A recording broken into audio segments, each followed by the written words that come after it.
Don't waste time.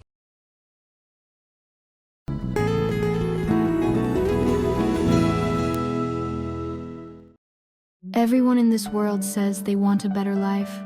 They want success, they want respect, they want freedom. But strangely, many people waste the one thing that could give them all of it: time. People spend hours scrolling, wandering, waiting, complaining.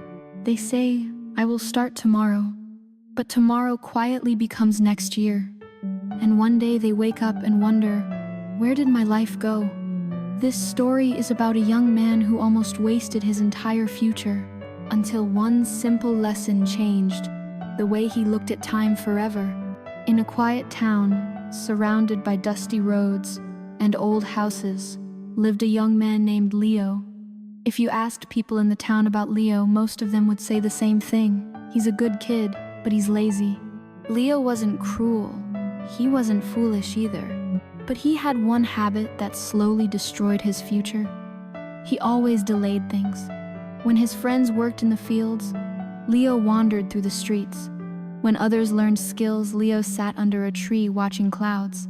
When his father asked him to help in the family shop, Leo always said, "I'll do it later."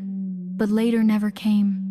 Days passed, then weeks, then years. Leo was already 20, but he had done almost nothing with his life. His father watched this quietly. He was not angry, but deep inside he was worried. He knew something Leo did not yet understand. Time moves silently, but it never stops. One evening, Leo's father called him into the small family workshop. The workshop smelled of metal and oil. On the table lay tools, gears, and several old watches waiting to be repaired. Leo's father was known in the town as a careful watchmaker. He spent his life repairing broken clocks. But that evening, he did not give Leo work. Instead, he handed him an old silver pocket watch. The watch looked simple but beautiful. "Leo," the father said calmly, "take this watch to the town market tomorrow." Leo shrugged. "Why? Just do something simple for me," his father replied. "Ask people how much they think this watch is worth." Leo didn't understand why this mattered, but the task seemed easy. So the next morning he took the watch and walked toward the busy market. The market was crowded. People sold vegetables, cloth tools, and animals. Leo showed the watch to the first man he saw. "How much do you think this watch is worth?" The man looked quickly and said, "Maybe 10 coins. Leo moved to another stall. This time a merchant studied it more carefully. "I'd say about 25 coins. Another man laughed and said, "I'll give you 15 coins for it right now." Every person gave a different answer. Some said it was cheap. Some said it was valuable. Some barely looked at it. After a while, Leo got bored. He returned home and told his father everything. People couldn't agree, Leo said. Some said 10 coins, some said 25, one offered 15. His father nodded slowly. "Good," he said. "Put the watch back on the table." Leo expected the conversation to end, but the next morning his father called him again. "Take the same watch to the market," he said, "but this time, ask people a different question." Leo sighed. What question? His father looked at him carefully. "Ask them how much the time inside this watch is worth." Leo frowned. "That doesn't make sense. Just try." So Leo returned to the market again. He approached the first person. "How much is the time inside this watch worth?" The man looked confused. "What kind of question is that?" Another person laughed loudly. "You can't sell time, boy." Someone else waved him away. "Stop wasting my time." Leo felt embarrassed. People stared at him like he was foolish. After walking through the market for a long time, he almost gave up. But near the end of the street, he noticed a small shop. Inside, an old watchmaker sat quietly repairing a clock.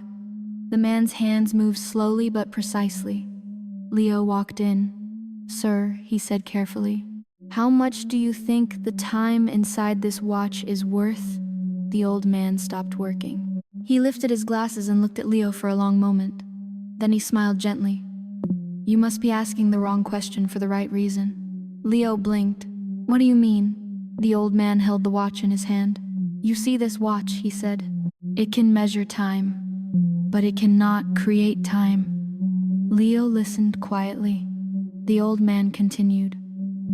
"Many people spend their lives chasing money, power, and comfort, but the most valuable thing they lose is time." Leo asked, "So, how much is time worth?" The old watchmaker leaned back in his chair. "Let me ask you something," he said. "If someone offered you 1,000,000 coins for 1 year of your life, would you accept?" Leo hesitated. "No." "And if they offered 10,000,000 coins for your childhood?" Leo shook his head. "No." The old man nodded. "That's because time cannot be replaced." He placed the watch gently on the table. "You can lose money and earn it again. You can lose a job and find another. But once a moment of life passes, it disappears forever." Leo felt a strange silence inside his mind. The old man continued.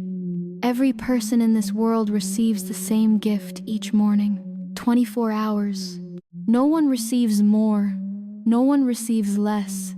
The rich cannot buy extra hours, the poor cannot return yesterday.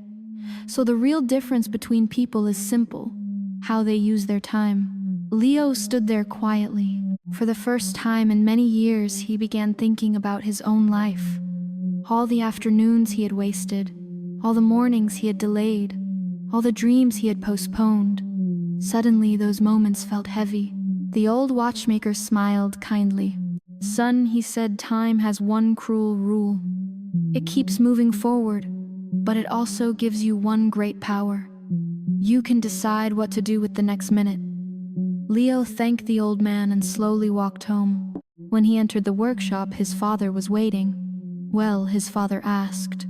Leo told him everything, every reaction, every laugh, every word from the old watchmaker. When he finished, the room became quiet. His father placed a hand on Leo's shoulder. "That," he said softly, "was the lesson I wanted you to discover." Leo looked at the watches around the workshop. For years he had ignored them. Now he saw something different. Each one was quietly counting moments of someone's life, and those moments were disappearing forever. From that day forward, Leo changed. Not suddenly, not perfectly, but steadily. He started waking up earlier. He helped his father in the workshop. He learned how to repair watches. At first, his hands were clumsy, but each day he improved. Each day he used his time more carefully. Months passed, then years. Eventually, Leo became the most skilled watchmaker in the town. But more importantly, he had learned something far more valuable than any watch he repaired. He understood the real value of time. And maybe that lesson matters for you too. Time is the only wealth every human receives equally. It is given freely, but it is priceless. You cannot buy it, you cannot store it, you cannot rewind it.